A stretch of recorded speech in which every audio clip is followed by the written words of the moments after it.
Thank you very much. Thank you.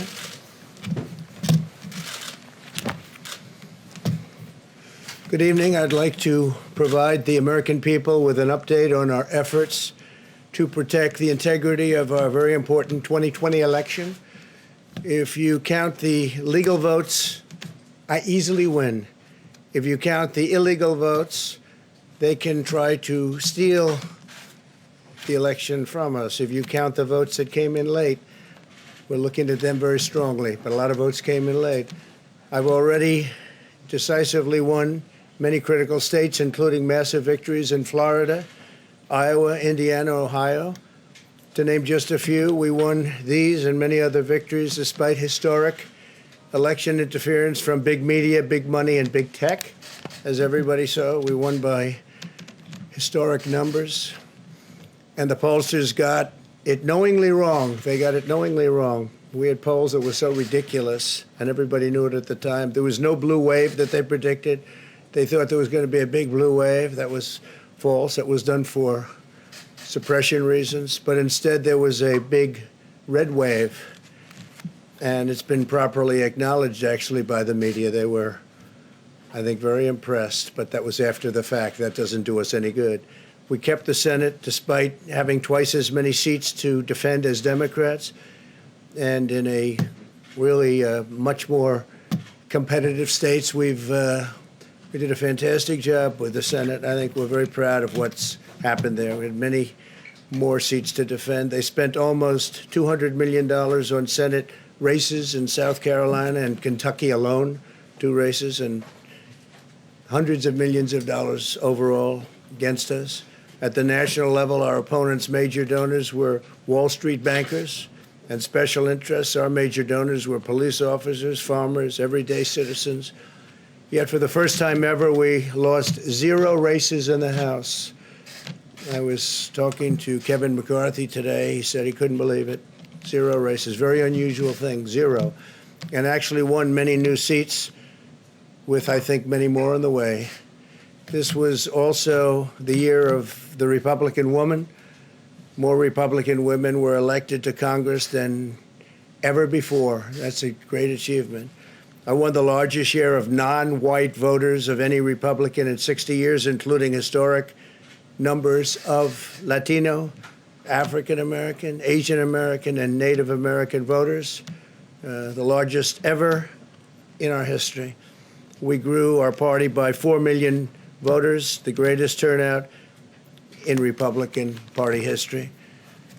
Democrats are the party of the big donors, the big media, the big tech, it seems, and Republicans have become the party of the American worker, and that's what's happened.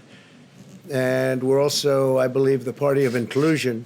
As everyone now recognizes, media polling was election interference in the truest sense of that word, by powerful special interests. These really phony polls, I have to call them phony polls, fake polls, were designed to keep our voters at home, create the illusion of momentum for Mr. Biden, and diminish Republicans' ability to raise funds. They were what's called suppression polls. Everyone knows that now. And it's never been used to the extent that it's been used on this last election. To highlight just a few examples, the day before election, Quinnipiac, which was wrong on every occasion that I know of, had Joe Biden up by 5 points in Florida, and they were off by 8.4 points, and I won Florida easily. So they had me losing Florida by a lot, and I ended up winning Florida by a lot. Other than that, they were very accurate. They had him up 4 points in Ohio, and they were off by 12.2 points. And I also won Ohio, great state of Ohio, very easily. The Washington Post said Biden up 17 points in Wisconsin, and it was basically even. They were off by about 17 points. And they knew that. They're not stupid people. They knew that. Suppression. There are now only a few states yet to be decided in the presidential race. The voting apparatus of those states are run in all cases by Democrats. we were winning in all the key locations by a lot, actually. And then our numbers started miraculously getting whittled away in secret, and they wouldn't allow legally permissible observers. We went to court in a couple of instances, and we were able to get the observers put in. And when the observers got there, they wanted them 60, 70 feet away, 80 feet, 100 feet away, or outside the building to observe people inside the building. And we won a case, a big case, and we have others happening. There are lots of litigation, even beyond our litigation. There's tremendous amount of litigation generally because of how unfair this process was. And I predicted that. I've been talking about mail-in voting for a long time. It's really destroyed our system. It's a corrupt system, and it makes people corrupt even if they aren't by nature. But they become corrupt. It's too easy. They want to find out how many votes they need, and then they seem to be able to find them. They wait, and then they find them. And you see that on election night. We were ahead in vote in North Carolina by a lot, tremendous number of votes. And we're still ahead by a lot, but not as many, because they're finding ballots all of a sudden. Oh, we have some mail-in ballots. It's amazing how those mail-in ballots are so one-sided, too. I know that it's supposed to be to the advantage of the Democrats, but in all cases, they're so one-sided.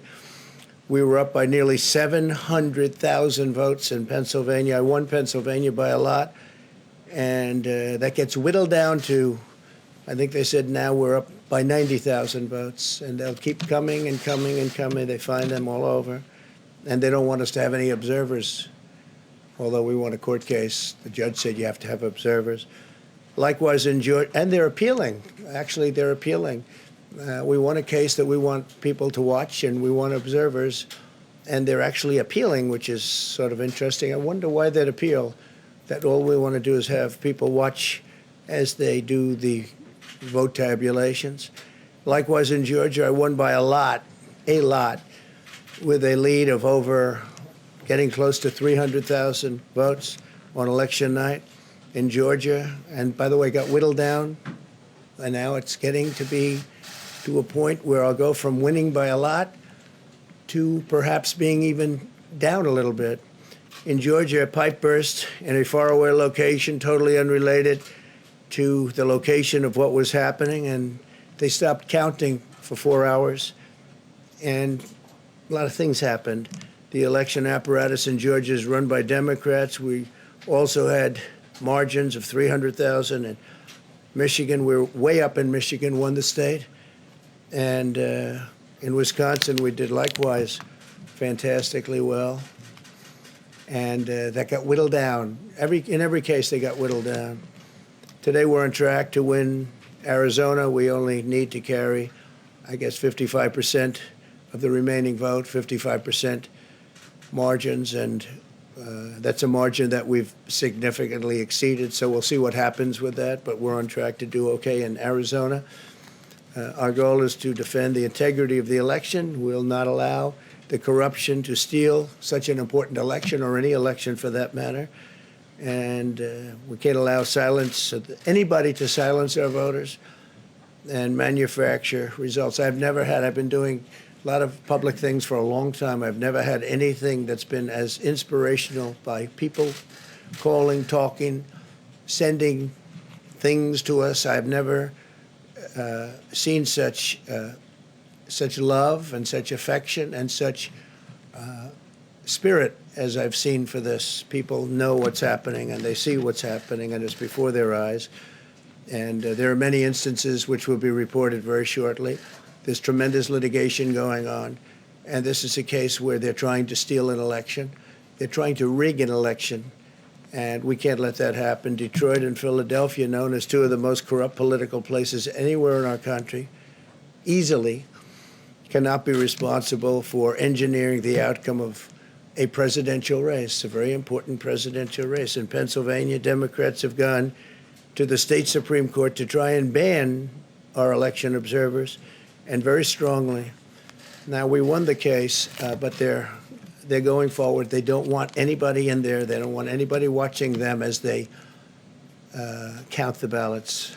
And I can't imagine why. There's absolutely no legitimate reason why they would not want to have people watching this process, because if it's straight, they should be proud of it. Instead, they're trying, obviously, to commit fraud. There's no question about that. In Philadelphia, observers have been kept far away, very far away, so far that people are using binoculars to try and see, and there's been tremendous problems caused. They put paper on all of the windows so you can't see in, and the people that are banned are very unhappy and become somewhat violent. The 11th Circuit ruled that in Georgia the votes have been in by Election Day, that they should be in by Election Day, and they weren't. Votes are coming in after Election Day.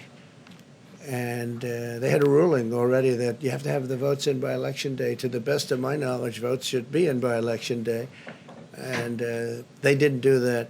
Democrat officials never believed they could win this election honestly. I really believe that. That's why they did the mail-in ballots, where there's tremendous corruption and fraud going on. That's why they mailed out tens of millions of unsolicited ballots without any verification measures whatsoever. And I've told everybody that these things would happen because I've seen it happen. I watched a lot of different elections before they decided to go with this big, massive election with tens of millions of ballots going out to everybody, in many cases totally unsolicited. This was unprecedented in American history.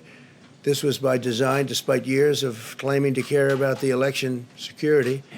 They refused to include any requirement to verify signatures, identities, or even determine whether they're eligible or ineligible to vote. People are walking in there. They have no idea. They're just taking numbers. They're writing down things, the workers, and doing a lot of bad things. And we have a lot of information coming and litigation that you'll see that will shake even you people up. And you've seen it all. The officials overseeing the counting in Pennsylvania and other key states are all part of a corrupt Democrat machine that you've written about, and for a long time you've been writing about the corrupt Democrat machine. I went to school there, and I know a lot about it. It hasn't changed. It's a long time ago, and hasn't changed. It's gotten worse. In Pennsylvania, partisan Democrats have allowed ballots in the state to be received 3 days after the election, and we think much more than that. And they're counting those without even postmarks or any identification whatsoever. So you don't have postmarks, you don't have identification. There have been a number of disturbing irregularities across the nation. Our campaign has been denied access to observe any counting in Detroit. Detroit is another place, and I wouldn't say it has the best reputation for election integrity. Poll workers in Michigan were duplicating ballots, but when our observers attempted to challenge the activity, those poll workers jumped in front of the volunteers to block their view so that they couldn't see what they were doing. And it became a little bit dangerous. One major hub for counting ballots in Detroit covered up the windows again with large pieces of cardboard, and so they wanted to protect and block the counting area. They didn't want anybody seeing the counting, even though these were observers who were legal observers that were supposed to be there.